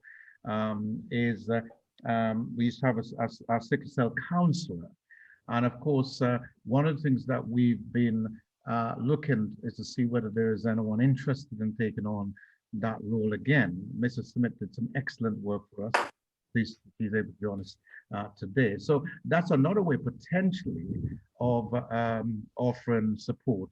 And we'd certainly be interested in hearing more about anyone that might be interested in doing that. And we can take that forward. So, okay, just moving on with the questions then. John, somebody's asking, can you tell us a bit more about the two treatments, what the two treatments do in a bit more detail? Are they cure or assist with pain? Okay, well, I might do a pass on this one to Anna, because but in a nutshell, and Anna covered it, that crizanlizumab creates more fetal hemoglobin, and the more fetal hemoglobin you have, the better. But essentially, both drugs, crizanlizumab and Velexator, reduce the number, the likelihood of the number of crises you might have. But the medical explanation in simple terms is probably better coming from Anna. But finally, just to say, they are disease modifying drugs. They are not cures. Okay, okay. Anna? Yeah, absolutely. Agree. They're not cures. They reduce the painful incidence of painful crises. So not at the time that the patient's having a painful crisis, but it's a preventative measure. And you may remember one of the diagrams I put up right at the beginning about the hemoglobin S and the stacks of polymers of hemoglobin S affecting the red cell membrane. So some of the drugs that are modified, the new drugs, are actually interfering with that, like fetal hemoglobin does. But actually, the crizanlizumab drug, which has got great potential, actually works also to reduce the stickiness of the red blood cells and to reduce the damage to the blood vessels. So it's really complicated. It's called a p-selectin inhibitor. Okay. All these new drugs have actually got various methods of affecting that part that causes the sickling, from the polymerization of the hemoglobin S to the problem within the blood vessel. So they're clever drugs, but they work on, they target the pathology that occurs with sickle hemoglobin, but they're definitely not cures. Okay, thank you very much. And I'm conscious of time, so let's try and push on. I see that there's quite a few more questions that we've got. The next one is, I know we've had an age question, but does anyone know what the criteria is for giving blood? Forget about age now. What are there some general criteria, do we know, for giving blood? Does anyone know? Not at the top of my head. But I think that you know, because we do need more black and brown donors, that is clear. So my advice, and I don't know where the donor places are in Herts, but is to contact NHS Blood and Transplant, or contact us, and we can make the connection. So my starting point is that I can't tell you in this webinar what the precise criteria are, other than to say that we need more people to donate blood. Yeah, thanks very much. I think there's a point about North Middlesex, but I think we've probably covered that already, so won't go back there. Thank you all. Very informative. Thank you all. Oh, okay. Okay, so there's a point here about us being linked, and yes, we've had a long-standing link with the hospital on the various personnel. I think the point is that in recent times we've not had as much dealing with Dr. Wood, but that will be changing.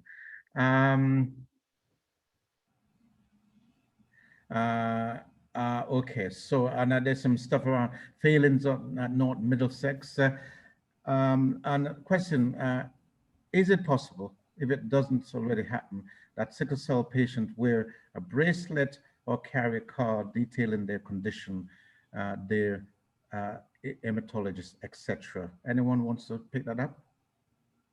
I'm happy to start because it's a question we've raised to the National Haemoglobinopathy panel. Because for many years there has been variation in that some trusts with significant sickle populations have issued cards and sickle cards and so forth, but it's not uniform. So our question as a patient advocacy organisation to NHS and the NHP, the National Haemoglobinopathy Panel, was, might this be something that is standard? So it's varied at the moment. Some trusts provide cards, others don't, and it needs a decision beyond an organisation like ourselves to do, because there are some people who still have cards, and others say, well, why do you have a card at your hospital and I don't have one at mine? So the value of it, our view is that in an ideal world, and Anna's touched on this about regular attenders and people who are not always local. The ideal scenario would be this would be on an electronic record. So if you were taking a stroll around Blackpool from Hertfordshire and had a sort of crisis, that when you were at Blackpool General, it would come up on the system, and that would be the ideal scenario. But the NHS has a history with IT that is not so wonderful.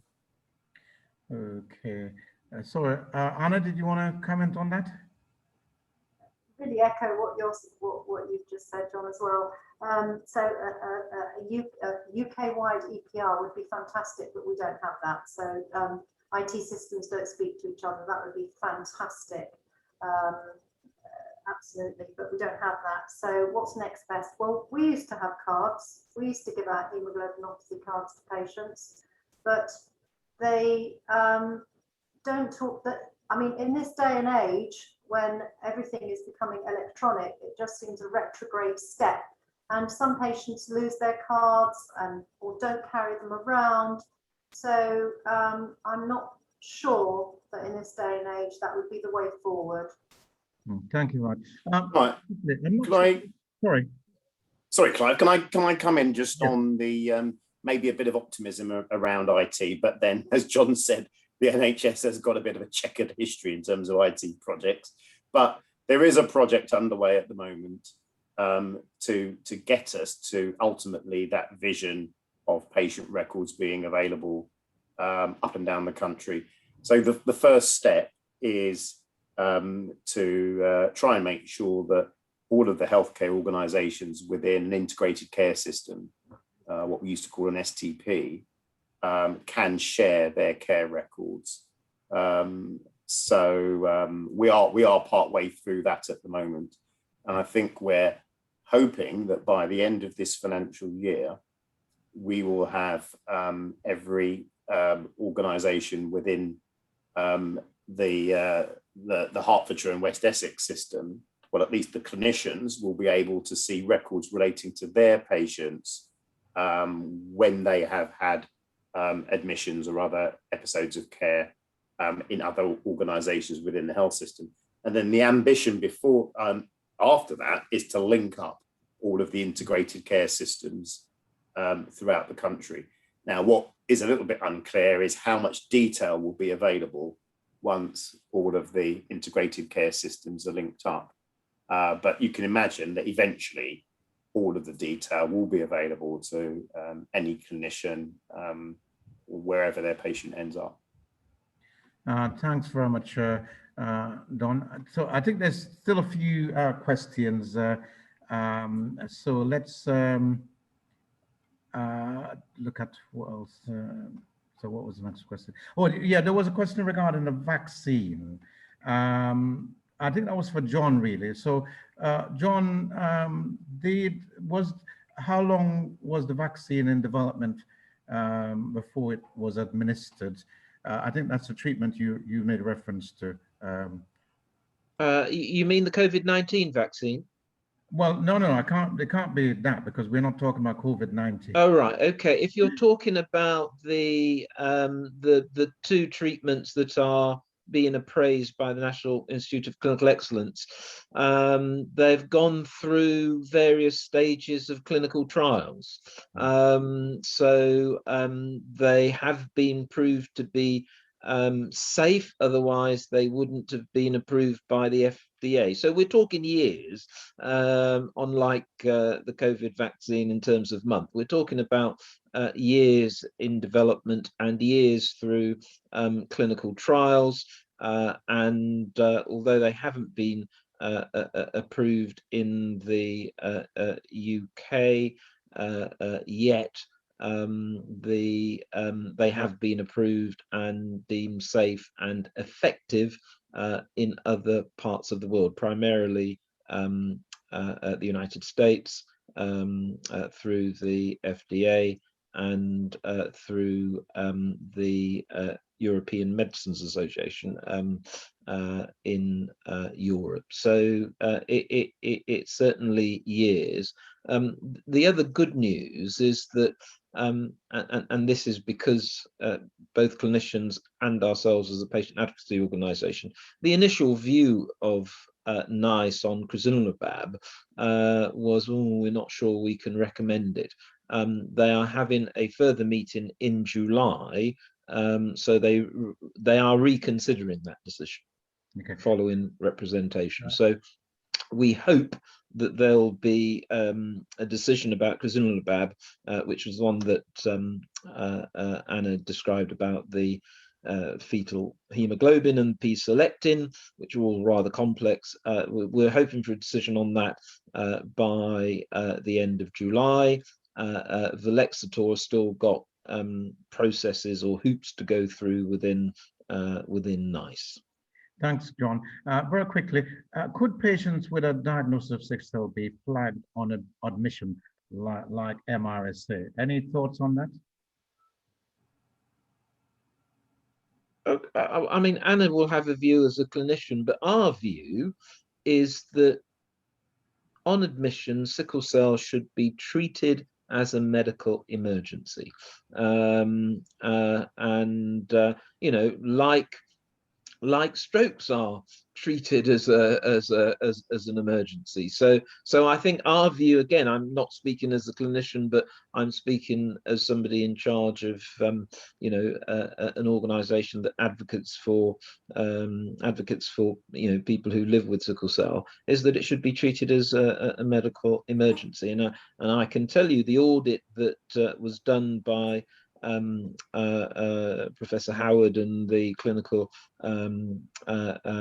reference team for NHS England, you know, highlights that the vast majority of A&E departments fail to administer pain medication on time.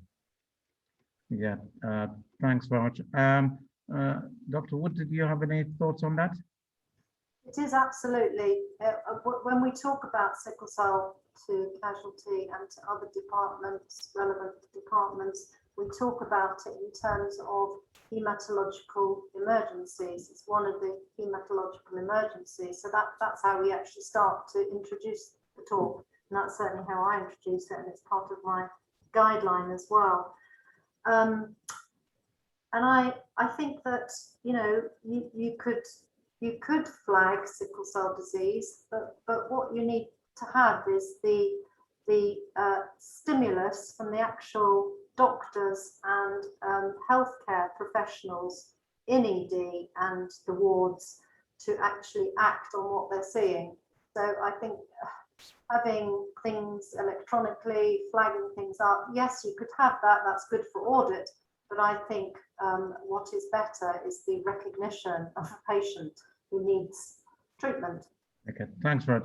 I'm conscious that we are a minute actually beyond the time that we set for this to finish, but I'm conscious that there are some other questions.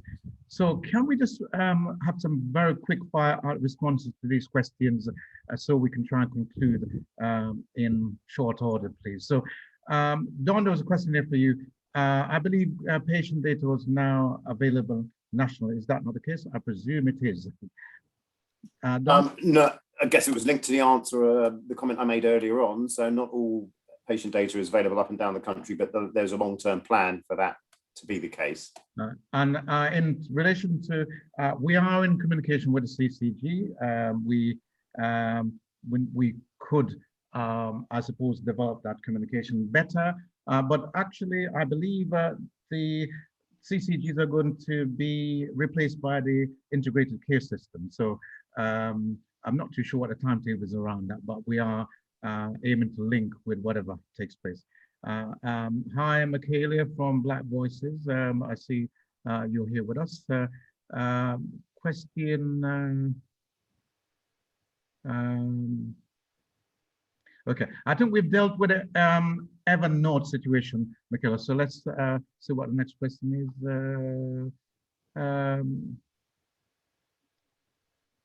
Not your department. Anna, it's not your department. It was the lister in relation to the failing to speak to the haematologist. I saw that kind comment. Thank you, Nick.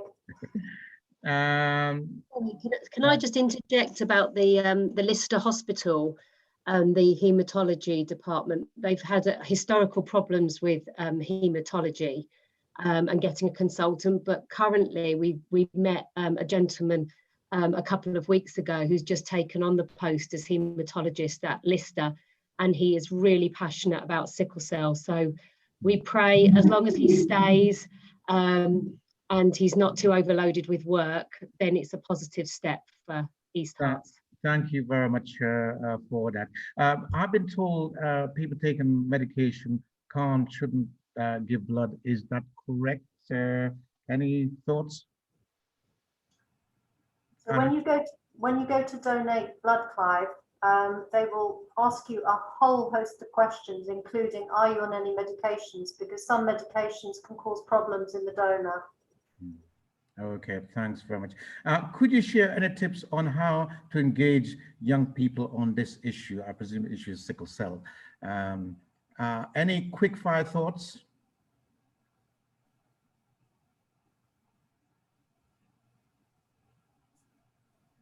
I don't have any answers, so it may be that we'll have to come back to this because we have a general issue regarding engaging young people. I don't have the answers. A quick fire response is that the problems I talked about commissioners and supporting young people and adults in the community. It's about commissioners recognizing that and funding it.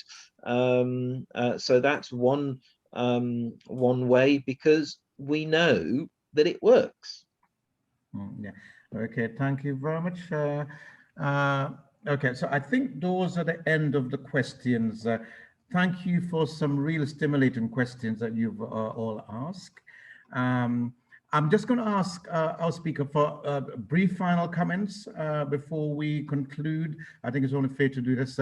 I think I'll do it in reverse order. So I think I'll start with you, Don. Any final observations? No, I think the only thing to say is the future should be bright.